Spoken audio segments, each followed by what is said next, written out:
కూర్చోపెట్టుకుని పొంగిపోతున్నాడు. ఆయన అంటున్నాడు హిమవంతుడు, అంటే నిజంగా ఆ ముక్కుని ఒక్కసారి సరిగ్గా చూసి నమస్కరించగలిగినటువంటి వాడు ఏ స్థితిని పొందుతాడో చూపిస్తోంది ఆ ముక్కు. ఆయన అంటున్నాడు, అమ్మా నేను నీకు తండ్రిని. నేనెవరు? హిమవంతుణ్ణి. నేనెవరు? ఒక కొండనమ్మా. నేనొక్క కొండని. కొండ అయినటువంటి నాకు నువ్వు కూతురు అయ్యావు. నువ్వెవరు? పిల్లలా కనపడుతున్నావు కానమ్మా నువ్వెవరో నాకు తెలుసు. నీయందె సకల గిరులును, కొండలన్నీ నీలో ఉన్నాయి. ఇప్పుడు నువ్వో ఈ కొండ కూతురయ్యావు. ఎంత చిత్రమైన విషయం అమ్మా. నీయందె సకల గిరులును, నీయందె మహార్ణవములు నిలయున్ జగములు, నీయందె ఉద్భవించును, నీయందే అడగియుండు నిరుపమమూర్తి. అమ్మా సముద్రాలు నీలో ఉన్నాయి, పర్వతాలు నీలో ఉన్నాయి, బ్రహ్మాండములు నీలో ఉన్నాయి. అటువంటి తల్లివి ఇవాళ భక్త సులభవై నాకు కుమార్తెగా జన్మించావమ్మా. అటువంటి తల్లి నాకు కూతురుగా పుట్టింది. అన్నిటికన్నా నేను పొంగిపోతున్నది దేనికో తెలుసా? గిరులలోనొక్క గిరి అయిన నా పేరు వెలయచేసి విపుడు జలజనయన. నీకు తండ్రినైతే నాకింత చాలదే, ఇది మహాద్భుతంబు ఇందువదన అన్నాడు. ఏమి మాట అండి, నాకు ఎంత ఇష్టమో ఈ పద్యం అంటే. గిరిలోన ఒక్క గిరినైన నా పేరు వెలయజేసి విపుడు జలజనయన. ఆడపిల్లని చక్కగా అలంకారయుక్తం చేసి శాస్త్రీయమైనటువంటి కన్యాదానం చేస్తే, అలా చేసే అదృష్టాన్ని కన్యాదాతకిస్తే, అటువంటి స్వేచ్ఛని వాడికిస్తే, అలా కన్యాదానం చేసినటువంటి వాడు ఏ స్థితిని పొందుతాడో తెలుసా అండి? ఇక్కడ నుంచి నువ్వు గింజలు బ్రహ్మలోకం వరకు పేరిస్తే ఎన్ని నువ్వు గింజలు ఉంటాయో అన్ని వేల సంవత్సరముల బ్రహ్మలోక నివాసం ఇస్తారు. కన్యాదానం అంటే మాటలు కాదు, అంతటి స్థితిని ఇవ్వగలిగినటువంటిది కన్యాదానం. దేనికి ఇస్తారు? ఇన్ని వేల సంవత్సరములు అయ్యేటప్పటికీ అసలు ఇప్పటి మనుషులు కానీ ఇప్పటి స్థితి కానీ ఇక్కడేం ఉండదు. ఆ తర్వాత వడ్డు గింజలు పేర్చుకుంటూ సూర్యలోకానికి ఎడితే ఎన్ని సంవత్సరాలు అన్ని సంవత్సరాలు అక్కడ నివాసం ఇస్తారు. ఇన్ని వేల సంవత్సరములు దాటిపోతుంటే వచ్చిన వాళ్ళు వెళ్ళిపోయేవాళ్ళు అందరూ మీరు ఎప్పటి నుంచి ఉన్నారంటే, అబ్బో నేను వచ్చి 25,000 సంవత్సరాలు అయింది రండి, ఇలాగే ఉంటున్నాను ఈ లోకంలో సంతోషంగా, నేను చాలా సీనియర్ని, నాకు అన్నీ తెలుసు. అంటే దేనివల్ల వచ్చారు మీరు అంటే, కోటేశ్వరరావు అన్న పేరుతో ఉన్నప్పుడు కన్యాదానం చేశానండి అంటే ఎంత గొప్ప విషయం చూడండి. గిరులలోనొక్క గిరి అయిన నా పేరు వెలయచేసి తివిటులు జలజనయన. నేనైతే నాకు అనుసంధానం చేసుకుని చెప్పుకుంటున్నాను, ఆడపిల్ల ఉన్న ఏ తండ్రి అయినా ఇలా మురిసిపోవచ్చు. నా పేరు వెలయ చేశావు కదమ్మా, నీ వల్ల కదమ్మా హిమవంతుడు ఇంత గొప్పవాడని పేరు. లేకపోతే అన్ని కొండల్లో నేను కొండని, నాకేముంది తల్లి గొప్ప. కాబట్టి నీకు తండ్రినైతే నాకింత చాలదే, ఇది మహాద్భుతంబు ఇందువదన. అందరికీ తల్లివి నువ్వైతే నీకు తండ్రిని నేనన్నాడు. అందరూ అమ్మా అమ్మా అని పిలుస్తారు, నేను పిల్ల రా అంటున్నాడు. ఇంతకన్నా అద్భుతం ఏముందమ్మా లోకంలో? నేను నిన్ను అమ్మా ఇలా రా అని పిలిస్తే జగదంబగా అమ్మ రా అన్ను, కూతురిగా అమ్మ ఇలా రా అంటాను. నా కూతుర్ని పిలుస్తున్నాను అనుకోండి, అమ్మ ఇలా రావే అంటాను. అమ్మ ఇలా రావే అన్నప్పుడు నేను దానిలో అమ్మతనాన్ని చూసి నేను అమ్మ అని పిలవట్లేదు, నా కూతుర్ని అమ్మా అని పిలుస్తాను. అందరూ నిన్ను అమ్మా అమ్మా అని పిలుస్తారు, నేను కూతురిగా అమ్మా అమ్మా అని పిలుస్తున్నాను. ఏమద్భుతం ఇది! లోకంలో ఎక్కడైనా ఉంటుందా? అందరికీ తల్లివా, నాకు కూతురివా? ఏమి స్థితినిచ్చేసావమ్మా నువ్వు? ఇది నాసాదండం. ఇది అమ్మవారి ముక్కు వంక చూసి పరవశించి నమస్కరించిన వాడు పొందగలిగినటువంటి అదృష్టం, లేదా అటువంటి అదృష్టం పొందిన వారికి సంకేతం ఆ ముక్కు. ఇప్పుడు అమ్మవారి ముక్కు వంక చూస్తే ఏమిటి వస్తుంది అంటే పురుషార్థ సమన్వయం వస్తుంది అన్నారు. ఎక్కడెక్కడ నువ్వు గాడి తప్పావో అక్కడక్కడ దిద్దుబాటు చేస్తుంది అమ్మవారు ఆ ముక్కు వంక చూసి నమస్కారం చేస్తే. ఆ ముక్కుని ఈ నామంతో పలికితే ఎక్కడ పోతోంది మనకి అంటే, మనకి పురుషార్థములను ఉన్నాయి, ధర్మ అర్థ కామ మోక్ష. ఇందులో మొదటిది చివరిది మనకు అక్కర్లేదు. పరమప్రీతి ద్వితీయ పురుషార్థము, తృతీయ పురుషార్థము, ఈ రెండింటి మీదే మనకి. రెండో పురుషార్థం అర్థం, మూడో పురుషార్థం కామం. ఈ రెండింటి మీద ఉన్న ఆసక్తి, అసలు ఇంకో రెండు ఉన్నాయని కూడా మనకి తెలియదు. ఇవి రెండు ఉన్నాయని తెలియకపోయినా వాటి కోసం మేము పర్లాట ఉంటుంది.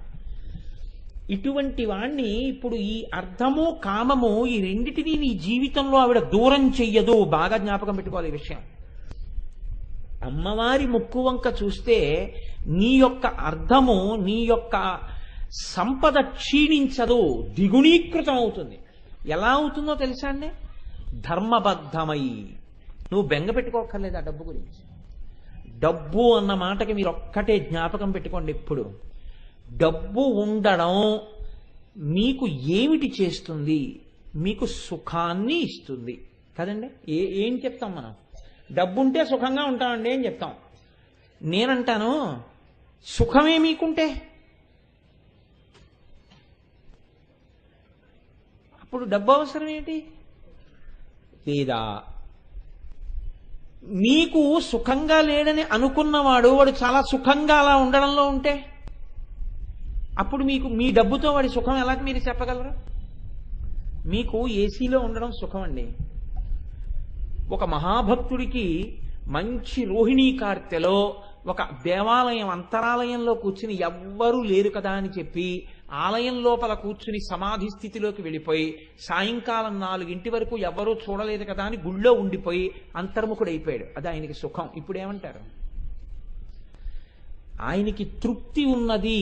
తృప్తి చేత కలిగినటువంటి సుఖము వలన పొందిన ఐశ్వర్యము ముందు భౌతికమైన ఐశ్వర్యము నిలబడలేదు. నీవు ఎన్ని సుఖములను పొంది ఇంకా తృప్తిలో లేవు.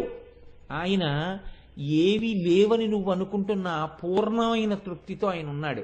అన్నీ ఉండి నువ్వేది పొందలేకపోతున్నావో, ఏమీ లేవని నువ్వు అనుకుంటున్న ఆయన తృప్తితోనే ఉన్నాడు. ఎవరు ఐశ్వర్యవంతుడు? కాబట్టి ఎవరి స్థాయిలో వాళ్ళని ఐశ్వర్యవంతుల్ని చేస్తుంది. ఒకడు జ్ఞానము చేత ఐశ్వర్యవంతుడు కావాలనుకుంటాడు, ఒకడు భక్తి చేత ఐశ్వర్యవంతుడు కావాలనుకుంటాడు, ఒకడు సంపద చేత ఐశ్వర్యవంతుడు కావాలనుకుంటాడు. ఎవడు ఎలా కావాలనుకుంటున్నాడో అటువంటి ఐశ్వర్యాన్ని ఆవిడ ఇవ్వగలదు కాదు. అర్థమును ఇస్తుంది కానీ అది ధర్మబద్ధమైన అర్థమై ఉంటుంది. ఖర్చు కూడా ధర్మబద్ధమై ఉంటుంది. ఎందుకో తెలుసా అండి? వంశంలో ప్రమాదం అన్నది ఎక్కడి నుంచి వస్తుందంటే ధర్మబద్ధము కాని ఆర్జన చేత, ధర్మబద్ధము కాని వ్యయం చేత. ధర్మబద్ధము కాని అర్థము విపరీతంగా వచ్చి నించుందనుకోండి, అంత స్థాయిలో జీవితాంతం ఏడవలసిన ఏడుపుని కూడా పక్కనే పెట్టేస్తుంది ఆవిడ. చాలా చిత్రంగా ఉంటుంది తెలుసా అండి? ధర్మబద్ధమైన అర్థమే ఇంట్లో ఉందనుకోండి, వాడి కన్నంబట నీరు రావలసిన అవసరం లేకుండా ఆవిడ చూస్తుంటుంది. ఎందుకని? డబ్బంటే నీకు ఎప్పుడు ఎంత అవసరమో అంతా ఆవిడ సమకూర్చేస్తుంది. నీవెప్పుడు ఇది నాది కాదనుకున్నావో అది నీది కాదని ఆవిడ స్పష్టం చేసేస్తుంది. నిన్నొక్క పరీక్ష పెడుతుంది. నీది కాని దానికి నువ్వు వెంపర్లాడతావా? నాది కానిది నాకు అక్కర్లేదమ్మా నువ్వు నిలబడగలిగితే ఆవిడ నిన్ను అనుగ్రహిస్తుంది. అర్థము ధర్మముతో ముడివేస్తుంది, కామము ధర్మముతో ముడివేస్తుంది. అర్థము ధర్మముతో, కామము ధర్మముతో ముడిపడిపోతే 4వ పురుషార్థం మోక్షం వచ్చేస్తుంది. ఈ 2 ధర్మంతో ముడిపడకపోతేనే పునర్జన్మ. ఇవి 2 ధర్మంతో ముడిపడాలంటే అమ్మవారి అనుగ్రహం. నాకు మాత్రం తెలియదా నువ్వెంత తల్లివో, నేను పిలుస్తాను చూడండి అంటే పరవశం. నా కూతురు ఇంత గొప్పది, నేను అలా పిలవడానికి అధికారం ఉన్నదాన్ని. ఆవిడంది, రాలోక సుందరి రాజగన్మోహిని రావమ్మ కైలాస రాజపత్ని. ఎవరినండి? కూతుర్ని. ఇంకా పెళ్ళవలేదు. పెళ్ళవని కూతుర్ని తల్లి ఏమంటోంది? కైలాస రాజపత్ని. అంటే ఆవిడ ఎక్కడ పుట్టినా ఆయనకే చెందుతుందని తెలుసుకుంది. కాబట్టి ఆవిడ యొక్క జననమునందు ఎంత రహస్యం ఉందో మీరు చూడండి. అవి ఇచ్ఛా స్వీకారము ఆ జననములు.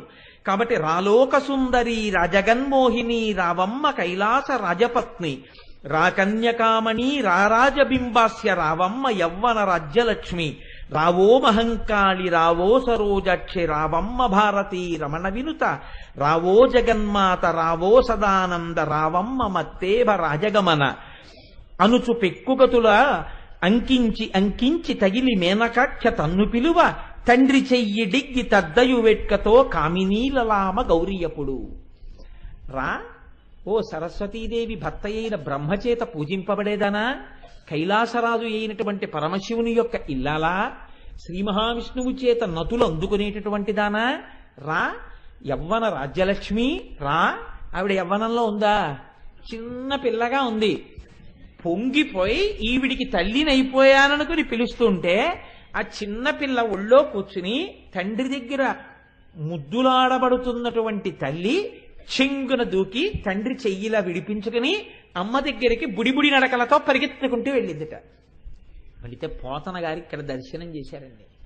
ఏమి భాగ్యం అమ్మా, ఇక్కడ కూర్చోవడమా, చూసి పిలవడమా, పిలిస్తే వచ్చేయడమే, అందున పరుగు పరుగున వెళ్ళిపోయి మా అమ్మ అని ఒళ్ళో పడిపోవడమా, ఒళ్ళంతా ముద్దులు పెట్టేసుకుని ఒళ్ళో మేనక కూర్చోబెట్టుకోవడమా, ఏమి భాగ్యం ఈ భాగ్యం, ఏ మాటలా అటువంటిది కలగడం అంటే అని పోతన గారు అంటారు. వేసుకున్నటువంటి కంకణములు గలగలగలగల చప్పుళ్ళు అవుతుంటే, పెట్టుకున్న గజ్జెలు చప్పుళ్ళు అవుతుంటే, చిన్న వడ్డానపు మువ్వలు చప్పుడు చేస్తుంటే, వేసుకున్న చిన్న పవిటతోటి, కట్టుకున్న పట్టు పావడాతోటి, చెవులకు పెట్టుకున్నటువంటి ఆ తాటంకములు ఇలా ఊగుతుంటే సంతోషంగా నవ్వుతూ పరిగెత్తుకుంటూ వెళ్ళి అమ్మ దగ్గరికి వెడితే 2 చేతులు పెట్టుకుని ఎత్తి ముద్దిడుకొని అమ్మ ఒడిలో కూర్చోబెట్టుకుంది. ఎంత భాగ్యం ఇచ్చింది, ఎంత భాగ్యం పోగొట్టుకున్నాడు ఇంకో దుర్మార్గుడు. దేనికి పోగొట్టుకున్నాడు? ఈశ్వర నింద చేసి. దేనికి పొందాడు? నువ్వు నా కూతురు అయితే చాలమ్మా అని అడిగినందుకు. ఇంతే అమ్మవారి దగ్గర. మీరు అడగాలి కానీ అది చిన్న కోరికలా కనపడుతుంది, కానీ మీరు పొందేటటువంటి అదృష్టము ఆకాశమే హద్దు. అటువంటి స్థితిని పొందారు.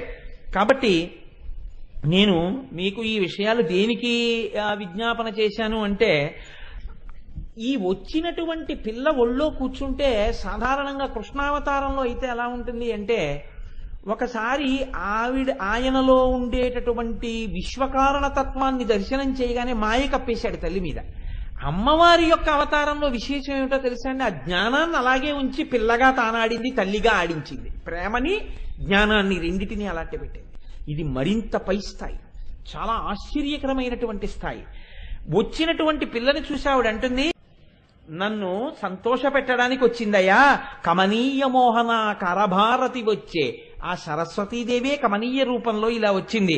దయతోడ నన్నీలు తల్లి వచ్చే, చాతుర్య గాంభీర్య జగతి కన్య వచ్చే, లాలిత సంపద లక్ష్మి వచ్చే.